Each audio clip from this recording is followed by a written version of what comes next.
Maraming salamat po. Maraming salamat. Po dito, sino po dito ay taga-barangay Palateo? Meron po bang taga-barangay Santo Tomas? May ilan din po, yan.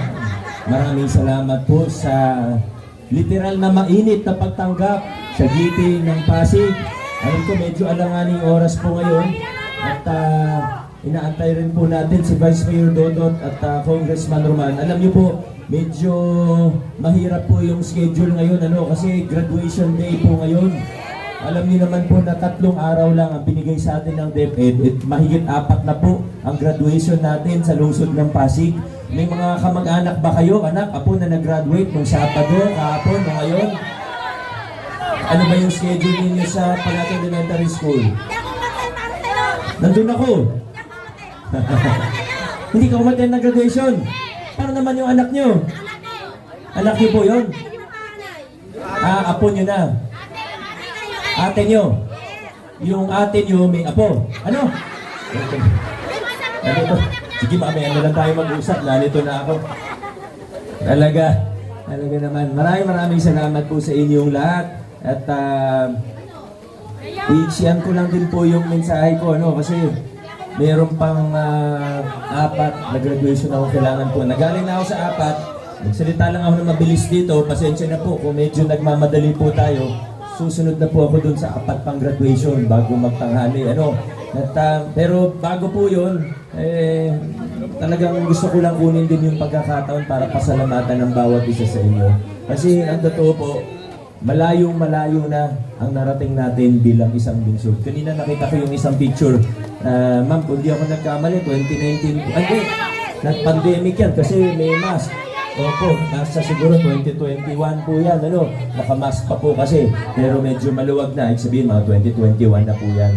Pero bago pa po yun, 2019, nag-desisyon po ako tumakbo para mayor, medyo iba pa yung mga panahon na yun. Kung maalala po ninyo, pag dumarating po ako rito, kahit sa ibang lugar sa Pasig, medyo kinakabahan ang mga residente. Di ba? Kinakabahan kasi sasabihin, pag nakita may picture kayo kasama ni Bigo, nako, ganun ba? Kasama ba kayo doon sa mga natakot noon? Pero alam niyo, tinapos na natin yung ganyang klaseng kultura ng paggugobyerno at politika sa lungsod ng Pasig. Nagawa po natin yan dahil tumindig, hindi lang po ang mayor o congressman, kundi tumayo, lumaban ang bawat Pasigenyo. Sumigaw tayo para sa pagbabago, sumigaw tayo para iba naman. Iba, hindi ng pangalan lang, kundi iba ng sistema at kultura. Ngayon, pinapakita natin, di ba, paboritong halimbawa po natin ng simbolo ng pagbabago ay yung pamaskong handog po natin. Dati, kakabahan tayo, pag hindi tayo kakampi, baka mabawasan yung bayong. Pero ngayon, ano pong ginawa natin? Hindi na siya bayong, nakakatsya na po siya. Pero, ang ginawa po natin, nagbahay-bahay tayo para pantay-pantay ang bawat isa. Hindi dadaan sa organization, yung iba, 2, 3 organization, 2, 3 din makakuha. Pag hindi naman member o kaya kaaway, wala po. Kaya ang ginawa po natin, pinakita natin na posible magkaroon ng isang pamahalaan na pantay-pantay ang tingin sa bawat isang mamamayang Pasigenyo. Yung ginawa natin pantay-pantay, walang pinapaboran, walang kinikilingan, pantay-pantay po ang bawat isang Pasigenyo. Sabi nila noon, imposible gawin yan. Sabi nila noon, hindi pwedeng gawin yan. Pero kahit sinabing imposible, ginawa pa rin natin dito sa lungsod ng Pasig. At hindi po tayo nagtapos dyan. Muli po, yung pamaskong handog, yan lang yung naging paboritong simbolo natin, paborito ng lahat. Pero sa totoo, punta kayo sa ospital, ganyan din po yung pinatupad natin na sistema. Di ba, dati may yellow card, blue card, yung iba sa inyo baka nakakuha po ng blue card, yellow card. Pero noong 2019, tinanggal natin. Yung iba nagalit po sa akin. Sabi, Mayor, ba't mo naman tinanggal yung blue card? Hindi natatanggap akong benepisyo dyan. Pero ngayon siguro nakita na naman po natin kung bakit. Tinanggal natin yung card dahil ayaw natin na kung sino lang yung malapit o kung sino lang yung may oras para maglakad ng papeles, siya lang yung magkakaroon ng buong benepisyo mula sa gobyerno natin. Gusto po natin para sa lahat. Kaya ngayon po sa ating hospital, excuse me po, ngayon po sa ating mga ospital, pag napunta po kayo doon, huwag naman sana, pero kung sakali ma-hospital po kayo, Hindi nyo na kailangan ng card. Basta residente ka ng Pasig, no balance billing po tayo sa ating ospital. Sa ganitong mga paraan, pinapakita natin na ayaw na natin ng palakasan. Winakasan na natin yung takutan. Ayaw na natin bumalik dun sa ganung klaseng sistema. Higit pa rin yung paglilinis natin ng pamahalaan, tinanggal yung malalaking kickback. Sa madaling salita, pinutol na natin yung siklo ng kahirapan at korupsyon sa ating lungsod. Pinutol yung siklo at ngayon, unti-unti na po natin na mas nararamdaman pa yung mga bunga ng mga ginawa nating pagbabago. Ano ba yung sinasabing siklo ng korupsyon at kahirapan? Kasi di ba, may mapapansin po natin, pag malapit ng eleksyon, hindi lang naman sa Pasig, pero makikita po natin sa Pilipinas, pag malapit ng eleksyon, marami sa mga kandidato, palaki ng palaki yung gastos. Di ba napansin po natin? Palaki ng palaki yung gastos. Subukan nyo po, pagka nasa bahay lang kayo, kung may konting oras po kayo, subukan nyo kwentahin kung magkano yung nagagastos ng ibang mga kandidato. Magkano yung inaabot, magkano yung pinamimigay, magkano ba yung mga bigas na yan, magkano ba yung mga, alam ko po, pasensya na, sabihin ko na diretso, may iba po, pera na mismo ang binibigay po. Tama po? Meron po dito, di ba, namimigay ng pera. Kapag na-tsempohan nyo, video nyo, lagay nyo yung petsa. Pero, magbilang po tayo, kwentahin po ninyo, magkano yun? 500, di malaking halagang 500, pero, ilan ba yung binibigyan? Ano pa ba? Hindi lang naman yun yung gastos nila. Kung sabihin natin, sige, tumutulong sa tao, sige, tumutulong sa tao, pero yung billboard, nakakatulong ba yan sa tao? Magkano po ang billboard? Isipin kailangan po natin isipin kasi kung ayaw natin matrap dito sa siklo ng korupsyon at kahirapan bilang isang bayan, kailangan mag-graduate na tayo mula doon. Kailangan ma-realize natin na, ito pala yung ginagawa sa atin ng mga politiko. Pinaglululoko tayo. Isipin niyo po, ang isang billboard lamang sa C5, kahit i-google niyo po, kung ayaw niyo maniwala sa akin, i-google niyo na lang po, i-search po ninyo, wala kayong marerentahan na billboard na 50,000 lang o 100,000 lang sa isang buwan. Lalo na pag malapit na ang eleksyon, ang billboard sa C5, sa Ortigas, umaabot ng 1 milyon yan kada buwan. Kada buwan! Isipin po natin, ba't gumagastos ng ganun kalaki ang ibang politiko? Bakit gumagastos ng ganun kalaki ang ibang nangandidato? Pasensya na po kung medyo seryoso yung sinasabi ko kasi napaka-importante po nito.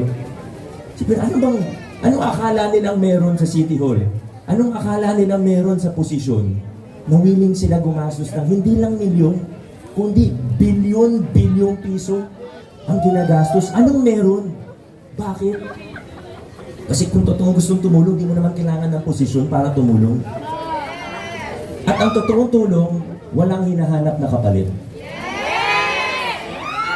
Ba't kagagastos ng bilyon para lang mailuklok sa pwesto? Naghahanap ngayon, hindi lang sa dito, sa lungsod natin, pati sa party list, naghahanap din pala ng posisyon. Kailangan pag-isipan natin, yun yung siklo, gagastos na malaki pag-eleksyon, ano kaya, pag nanalo, ano i-expect natin? Muli po yung sinasabi ko, hindi lang Pasig, buong Pilipinas po yung sinasabi natin. Pag nanalo, alam na natin yung expect. Ang problema, ibig sabihin, sa loob ng 3 taon na nakaupo, ibig sabihin, hindi buong-buo yung makukuha natin mula sa pamahalaan. At ang pinakamasakit pa dito, para tayong ginigisa sa sarili nating mantika. Kasi, galing na nga sa gobyerno, pera naman natin yung ginagamit, natrap tayo dito sa siklo ng korupsyon, tapos, pagdating ng panahon, sisingilin pa tayo ng utang na loob. Ano pong ginawa natin sa Pasig? Pinapakita natin na posibleng putulin ang masamang siklo na ito. Kami po, sa giting ng Pasig, kung mapapansin po ninyo, hindi kami gumagastos ng malaki. Hindi po talaga. Kahit tingnan niyo po yung kilos namin, tingnan niyo po yung ginagawa namin, hindi kami nahihiya na sabihin na nililimitahan namin kung ano lang yung allowed, kung ano lang yung pwede, ano lang yung kaya, hanggang doon lang po kami. Hindi kami nahihiyang sabihin yan. Pero, pinuputol natin yung masamang siklo Kung mabigyan ng pagkakataon sa 3 taon, ibig rin sabihin, wala rin kaming kailangan ibulsa kasi wala kaming babawiin. Kung wala kaming babawiin, ibig sabihin, buong puwersa ng kaban ng bayan, mararamdaman po natin. Huwag tayo makontento. Minsan, nung naririnig ko po, o minsan nababasa ko sa social media, may mga kababayan tayong Pilipino, sinasabi nila, ay okay lang yan kahit may naibulsa na konti kasi may naitutulong naman. Di ba may narinig na po kayo nagsabi ng gano'n?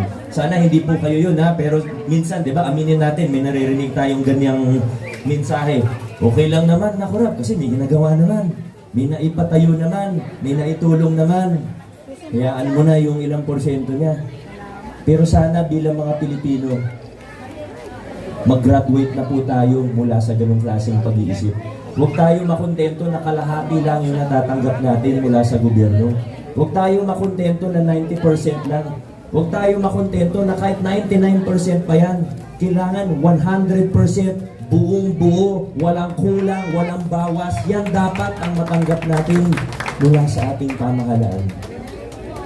Pero masaya po ako dahil sa lungsod ng Pasig, unti-unti na ipapakita na natin na posible na putulin ng siklo na yun. At ngayon po, nandito na tayo, tinataguyod na natin ang mga prinsipyo ng mabuting paggugobyerno. Ito na po tayo, nandito na tayo sa Pasig. May ilan man na gusto tayong umatras pabalik sa mga lumang kalakaran, bilang isang lungsod, bilang mga Pasigenyo, ang sigaw natin, dapat dire-diretso tayo. Hindi tayo pwedeng lumikot, dire-diretso po tayo. Narinig niyo po yung mensahe kanina, yung iba baka wala pa, no? Pero kung narinig niyo po yung mensahe ng mga konsyal kanina, ang kinukwento nila ay yung pagpapalawak ng mga tulong, pagpapalawak ng mga serbisyo ng ating pamahalaan. Dahil sa pagtataguyod natin ng mabuting paggugobyerno, ito po yung bunga. Mas magandang serbisyo mula sa pamahalaan. Na hindi na tayo sa politiko nakatingin kung saan magkakaroon pa tayo ng utang na loob, kundi sa gobyerno. Pag maganda yung performance ng inyong mga opisyalis, tama yung ginagawa at hindi nangungupit, gumaganda ang performance ng inyong pamahalaan. Tumataas ang antas ng serbisyo ng ating pamahalaan. Kaya kami po sa Giting ng Pasig, tayo po sa Giting ng Pasig, hindi na po tayo mangangako ng kung ano-ano pa. Sawa na tayo sa pangakong napapako. Sa totoo, ang dali naman po. Kung gusto ko kayong bulahin, ipapangako ko po ang langit at lupa sa inyo. Ang problema ng gumagawa niyan, ang Pasigenyo hindi madaling bulahin. Matatalino mapanuri ang Pasigenyo eh. Kaya hindi po namin gagawin yan. Ang tanging pangako po namin sa inyo ay hindi kami mangangako. Ayan po ang pangako namin. Pero kung anong kayang gawin, kung anong pwedeng gawin, kahit hindi na po ipangako, kahit di na sabihin, gaya ng ginawa namin nitong nakaraang 3 taon, gagawin na lang po natin. Diretso gawa na po tayo. Yung ginawa ni Konsi Kiko, mahigit 3,000 pamilya Pasigenyo ang natulungan para mapasa kanila ang lupang kinatitirikan ng mga bahay nila. Ito. Hindi yan pinangako ni Kiko noong 2022, pero nakita namin na kaya. Ginawa na lang po natin yan. Ito. Yung expansion ng local senior pension, bago pa lang yung programa pero nag-expand na tayo. 2022, hindi pinangako ni Konsi Pao yan. Pero nakitang pwedeng gawin. Ngayon, ginagawa na po natin. Yung pagpapalaki at pag-upgrade ng dating Children's Hospital. Ngayon, pangalawang General Hospital na natin. Alam nyo ba, 60 beds lang yan. Maliliit pa, hindi kasya ang matanda. Kung maliit na matanda, pwede naman. Pero yung mga, si Konsi Kiko, hindi siya kasya doon. Kailangan 3 kamay pag dudugtong-dugtong. Kaya hindi si Konsi Pao yung chairman niya, sabi niya, malaki na naman yung kama. Sabi niya, pero pambata kasi yun. Hindi kasya yung matatanda. Ano pong ginawa natin? Nakita natin, kailangan upgrade natin para nasa gitna ng Pasig, imbis na sa boundary kasi yung PCGH sa boundary, napupuno talaga. Magtayo tayo ng General Hospital sa poblasyon, sa gitna, mula 60 beds na pambata, under renovation na po siya, upgrading, ngayon 120 beds na pang-adult. Pinangako ba yan sa inyo ni Chairman Eric noong 2022? Hindi, pero ginagawa na po natin ngayon. Yung libreng prangkisa ng TODA, iba pang mga tulong. Pinangako ba ni Consi Volta yan noong 2022? Hindi po, pero ginagawa na po natin ngayon sa lungsod ng Pasig. Wow, pogi. Yung pag-ban ng Pogo, noong 2022, hindi naman natin napag-usapan yan noong kampanya. Pero sa tulong ni Consi Simon, tayo yung una sa buong Pilipinas na nag-ban ng mga Pogo na yan na walang naidudulot na maganda sa ating lungsod. At ito pinakamalupit. Kasi meron kaming kasama na natalo noong 2022. Pero kahit natalo, nagtrabaho pa rin. Di ko alam kung bakit natalo na nga, gusto pa magtrabaho. Tinayo niya ang CSO Academy ng lungsod ng Pasig. Hindi niya rin pinangako yan noong 2022. Natalo pa nga, pero ginawa niya pa rin. Coach Paul, Senagat. Marami na tayong nagawa, pero sigurado sa susunod na 3 taon, mas marami pa tayong gagawa. Hindi kami mahangako, pero kung anong kayang gawin, kung anong pwedeng gawin, yun na lang po, gagawin na lang din po natin. Sa congressman, nandito si Pam Shalani ngayon kasi nga po, graduation. Kaya pagkatapos ko po magsalita, tatakbo po ako palabas baka hindi ako umabot sa graduation Congressman, hindi na kailangan pag-isipan. Basahin niyo yung polyetos niya para alam natin. Nakaka-proud kasi congressman natin ang gumawa ng mga nakasulat sa pamaypay na pink. Congressman Roman Romulo po yan. Vice Mayor natin, tinulungan tayo para mag-level up, para tumas ang antas ng City Council natin. Napakagaling na Vice Mayor Dodot Jaworski. Ang laki naman ng payong mo, Vice. Kasama ng mga konsehal natin sa susunod na 3 taon, alam ko mas marami pa tayo mapagtatagumpayan. Maraming salamat po. Buhay po kayo. God bless.